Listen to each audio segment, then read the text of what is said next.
You know what fascinates me? What fascinates me is that college football circles still believe that the Big Ten West is Wisconsin's division until proven otherwise.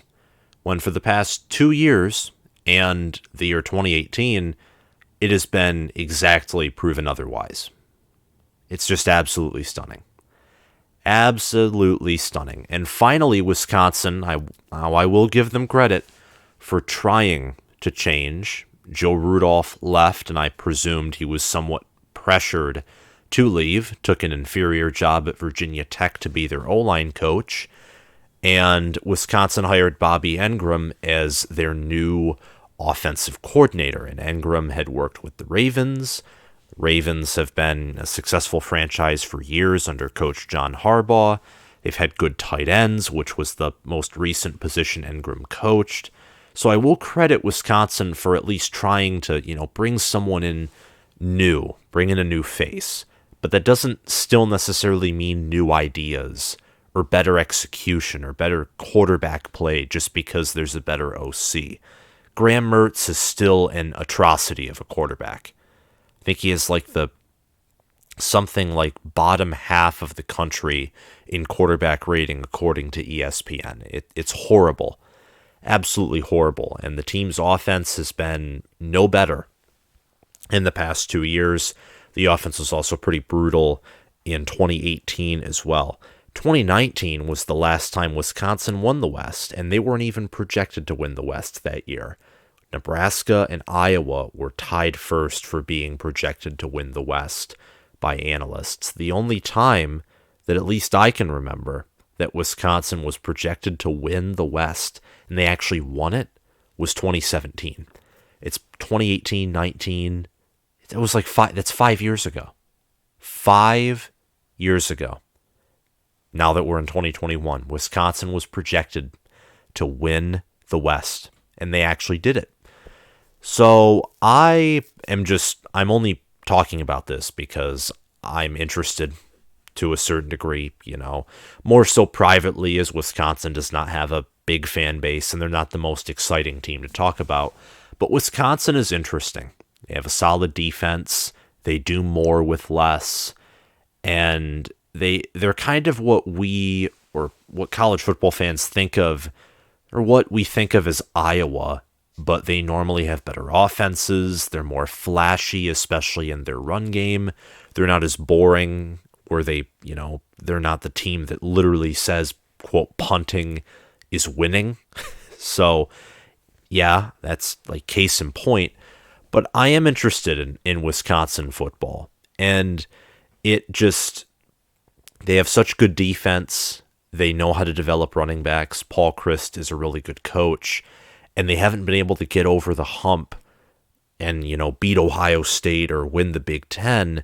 But now they can't even worry about that. They just have to worry about, winning their own division and fielding competent quarterback play. And it's fascinating to me because you look at their roster and the lack of returning production entering this season is crazy. Absolutely crazy, especially on offense. At the wide receiver position, Danny Davis and Kendrick Pryor are out. So that's, your two best wide receivers are gone.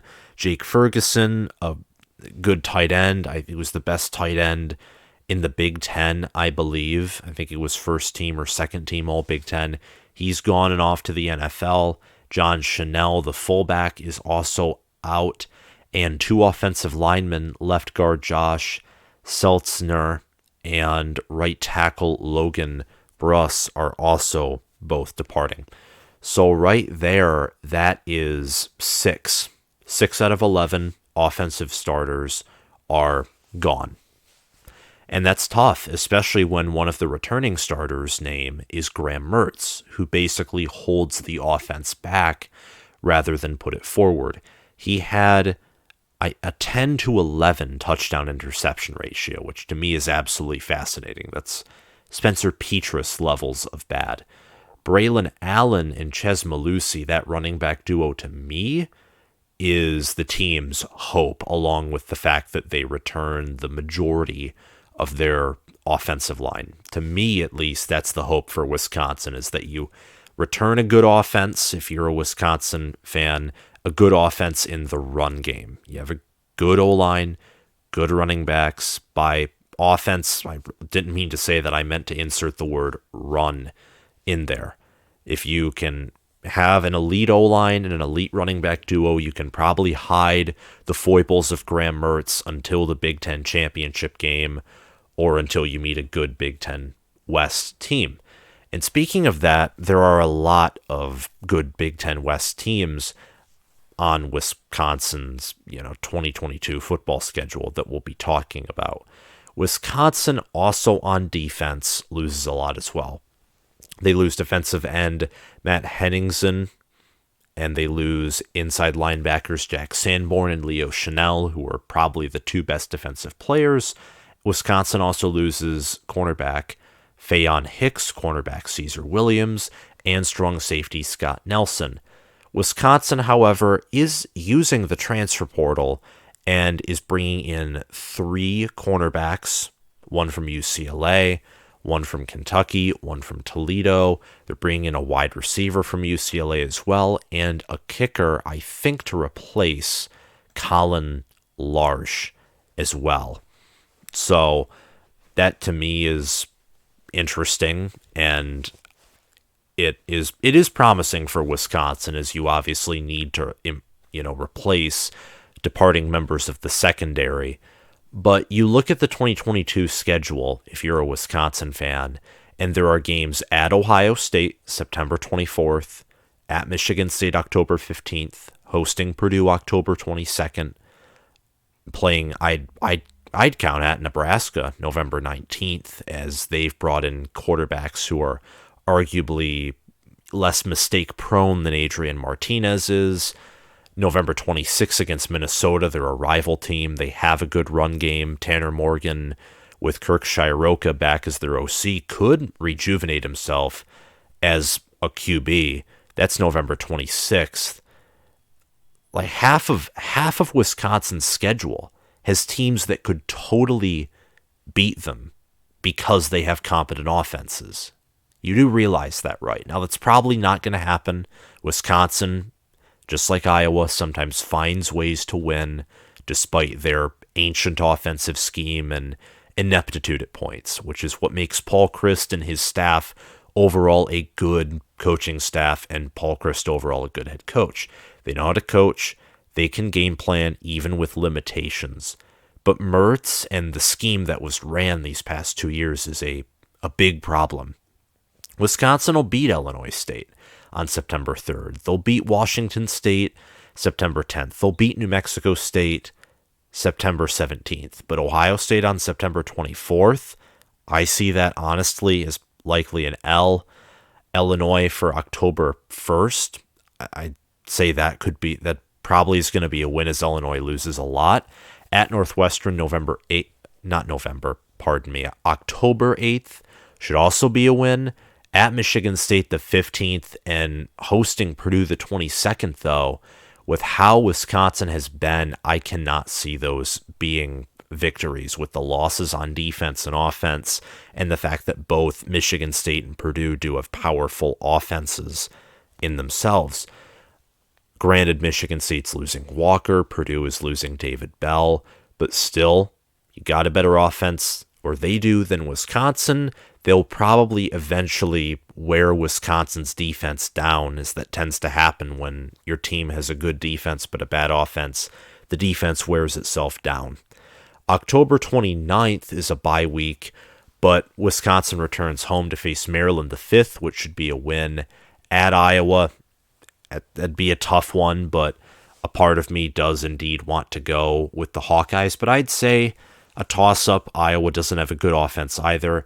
At Nebraska and hosting Minnesota are winnable games, but those to me look like they could very well be losses, but they could also be wins. I just look at Ohio State, and mainly Ohio State, and Wisconsin. You just gotta have a good offense if you want to be competitive in Columbus. And speaking of good offense, I want to show something interesting too to finish off finish off this video. I do not intend to make this a 20-minute video here. But offensive performance for Wisconsin has been very critical, for the most part, in getting them to Indy, with the exception of 2016. In 2017 and 2019, they scored over 33 points a game. They had a top 30 offense, and they had a double-digit win record. They went to Indy and competed, did well, overall had successful seasons.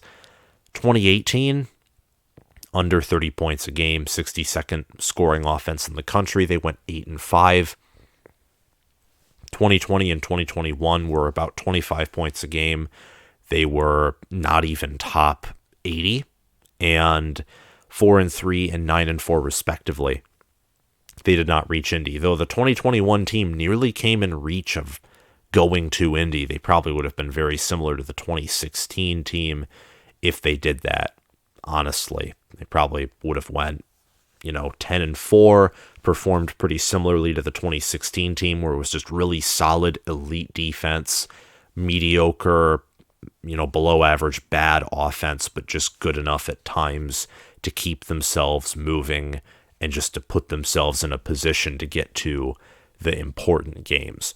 So, yeah, I find it interesting. I definitely think there is correlation and causation going around here. I think that it is critical that Wisconsin, changes things up, that they get a different quarterback than Graham Mertz in there to ensure that they can have some success at offense. Because I'm telling you, they're not winning the West with Mertz at quarterback. They're not going to do it.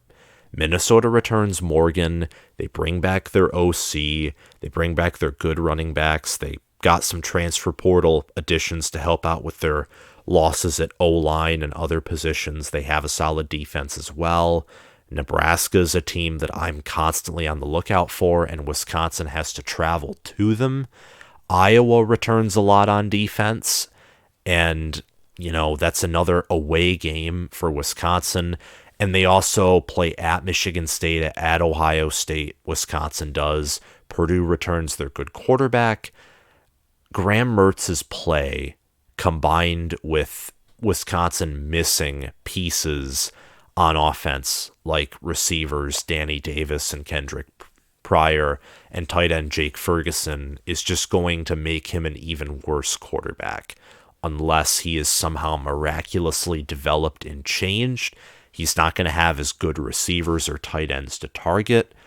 And Wisconsin already hands off the ball a lot. So I don't know. I think this is kind of a rebuilding year for Wisconsin. And let me know down in the comments below if you agree, because this is probably somewhat of a bold take. I don't think it's much of a bold take. I think a lot of people have seen that Wisconsin needs a change if they want to win the Big Ten, let alone win their own division, a change on offense at least. Paul Chryst, he did amazing things in 2011 with Russell Wilson, but his play calling days for offense, and I get that a lot of that is probably Mertz just preventing him from running a successful offense, but the offensive game plan this past season was just as bad as 2020, if we're being honest here. And two great defensive units that were coached by Jim Leonard, who's an elite defensive coordinator, were wasted by those offenses. Those defenses, Jack Sanborn, Leo Chanel, you can't forget about Nick Herbig, who contributed a lot this year. Those defenses, and especially front sevens, were elite. This front seven this year, and the defense for Wisconsin allowed less yards per game than Georgia did. Less. And Wisconsin, let's be real here, Wisconsin faced Michigan, they faced Notre Dame, they faced Penn State. Arguably, they had a tougher regular season schedule than Georgia did. And, when Georgia faces Alabama and whatnot, that's a completely different discussion. When Wisconsin didn't even face Ohio State. But my point still stands. They had 3 stars. Georgia had 5 stars. And yet this defensive unit had better stats in certain areas. It was a really impressive unit. And the offense wasted it. 9-4. 9-4 is okay once in a while. But this is Wisconsin. You have top 25 talent. Your recruiting class this year wasn't the greatest, but last year it was a top 20 in the country. Wisconsin, I think, is the best talent in the Big Ten West. They have good coaching. They do have a winning culture there still. They have a good coach. They should be constantly contending for the Big Ten West, and for the most part, getting 9 to probably 11 win seasons, if not more, when the West, has some of its down years. That's just my opinion, though, and that's really all I have to say for this video.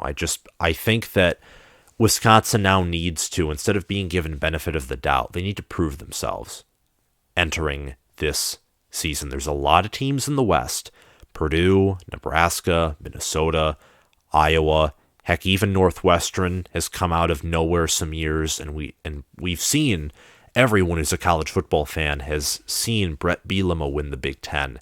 The West, it's more fair to say the West is wide open, and Wisconsin, just having their talent advantage, has more often than not the best opportunity, rather than the division is Wisconsin's to lose.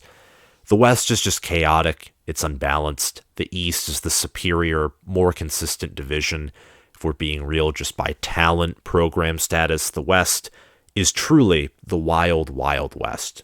And it's hard to predict. That's, again, all I have to say for this video. If you liked it, hit that like button, hit that subscribe button, hit the notification bell, and comment your thoughts down below.